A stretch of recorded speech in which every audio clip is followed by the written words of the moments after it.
I wish I knew how to sing, bro. You're such a dick. Hey, hang on. Oh, this one's for Gabby.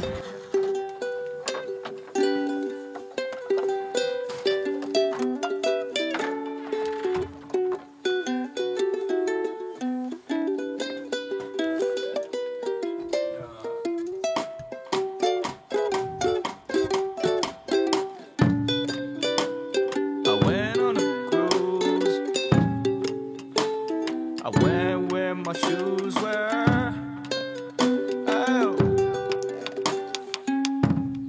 Oh, Lord,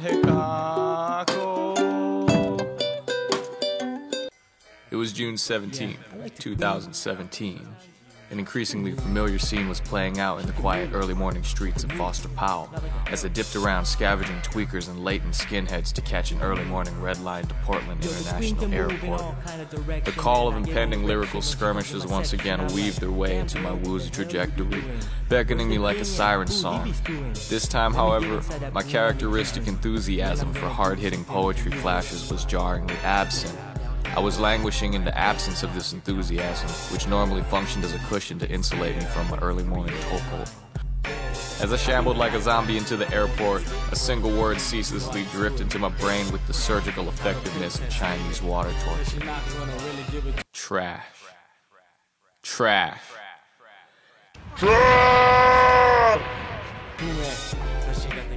Yes, I was about to enter a realm of absolute trash. The was trash, their pieces were trash, their battlers were trash, and my opponent especially was a steaming heap of Max Taylor, former champion of Shots Fired Battle League, boasted a skill set comparable to a young Edministan and a complete willingness to promote his shameless mediocrity with all the subtlety of a baseball bat to the dick. It was with barely concealed thirst that Max had begged for a judge battle in the weeks prior, and upon agreeing I could literally feel Max's docile glee as he furiously texted his closest friends for the judging panel. As I made my way from LAX to the Union Station, to my final destination of Oceanside, I remembered how Shots Fired once booked Edministan, only to downplay his attendance by immediately asking if I would be there to film an episode. I stared wistfully at the sea, missing the salmon boat and growing increasingly agitated at this league's audacious thirst.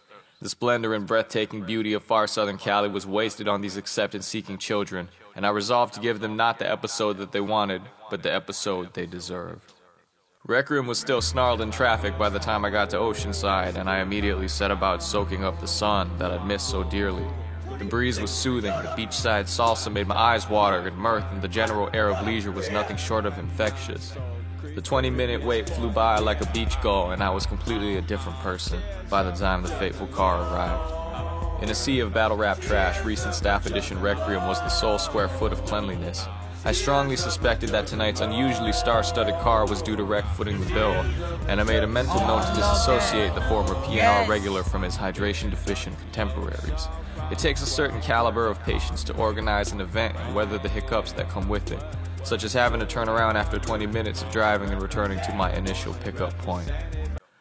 Speak to the people, man. No, hey, it's all about Joe's Crab Shack and about Uno Lavos' weird-ass fucking Puerto Rican-ass hair. It won't stay still. I've been trying. Soon we found the elusive rest of our party lounging at Joe's Crab Shack.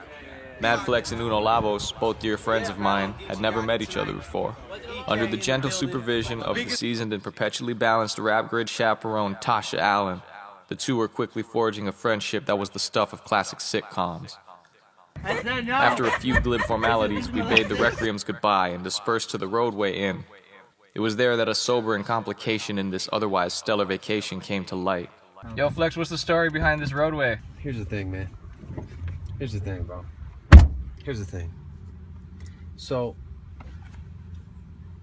lodging is an issue, you know. We go over there, and first thing, Uno goes up to the door, right? You know? Uno knocks on the door, nobody comes. Nobody. Uno went around the back. No one there. Had to find out, no one there. Calls him up, some guy opens the door. It's okay. So we went into it. Uno went into it. What happened? Tell me what happened. I saw a lot of things, man. What'd you see? First thing I saw a big ass teddy bear. You see that teddy bear? I remember the teddy bear. I saw a big ass teddy bear. It was guarding the door. It was guarding the door, man. They had a cast of a pregnant woman's belly with the titties on the front door. Really did. Like real shit. Yeah. Really? They really did. Bro, wait till you get there. Oh yeah. You gonna film You're it? on your way. That's why we're at this hotel right now. When I saw the bunk bed, What happened? when I saw the bunk bed, that was an important part of the decision as to why I'm here right now. Okay. Yeah. So you at negative 220 right now because of a bunk bed, my nigga. You understand what's going down right now? It's kind of a dark situation. Speaking of dark, We're gonna be all right. That's where the guy said, yo, she's fucking sexy. This is what I'm talking about with these bitches here, man. Everybody here is sexy. As Madflex completed his escape from the serial killer Airbnb, I took time to delight in the fact that old comrade and former 2-on-2 partner Uno Lavos was still an absolute maniac. As a family man, Uno would never do anything to threaten his well-maintained realm of domesticity. However, a certain fidgety, pink-clad Asian girl was not privy to such assurances and was appropriately terrified by his wolfish behavior. Tell her I love her. Man. Really? Hold on, boys. I think my spot's the spot, man. Hey, that's what happens when you lodge with a grown-ass man. Yo, real shit. You guys got fun. I wish I was main event. After a quick appraisal of Flex's picturesque suite, it was time to rescue Lavos' belongings from the shit show Airbnb. I had originally scoffed at the danger presented by this alternative lodging, but several red flags kept my luggage firmly in the trunk. We left the haunted house behind for the final time and set about rehearsing our material from the comfort of the hotel after introducing token East Coaster Lavos to In and Out. As the sun slowly began its sinking path under the horizon, the four of us reflected upon our unorthodox version of professionalism on the job.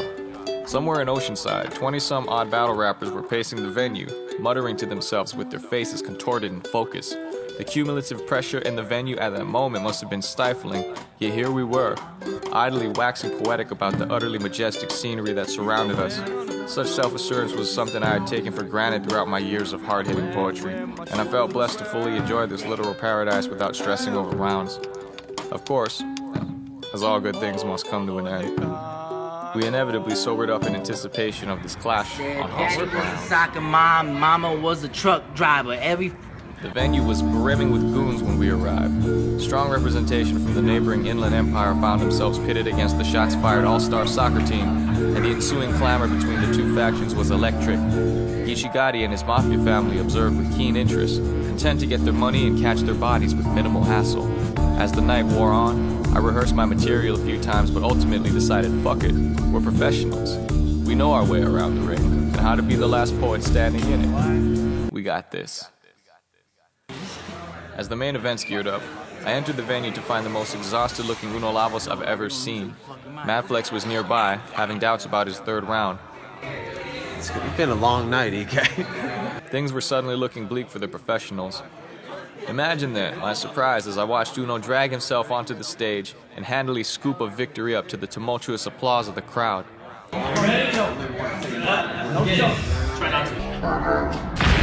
Inspired by Uno's triumph, I took the baton of visiting empathy and mercilessly slaughtered Max Taylor. A frenzied shout to my family in the IE drove home the point that perhaps this was not the OT softball that Max had envisioned, and that perhaps his time would be better suited to working for a cell phone key. What happens when an unstoppable force collides with an immovable object? In the case of Geechee Gotti versus Madflex, the object moved. A slight slip-up by Flex in the third marred what would have been an otherwise flawless battle, but by that time the crowd was too high on bloodlust to care. After bouncing from conversation to conversation in the parking lot, the four of us departed into the night. Flex would momentarily fret over his performance back at the room, but it was eventually determined no words and no worlds would be ending this early morning. Hello. It's a rough day. You know, sometimes when you look outside and you see that,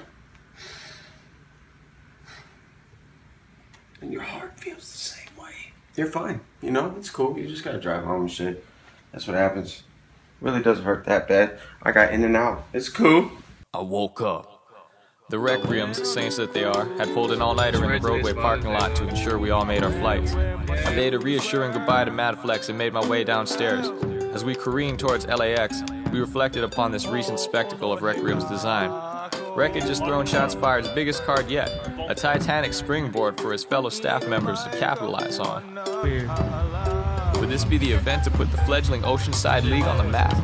Could Airbnb ever be trusted again? There was truly no way to know. As I told Flex before his battle, there comes a time when the fucks not given must be numerous and varied. In such times, doing so may be the only way to stay above the gnawing questions of the now.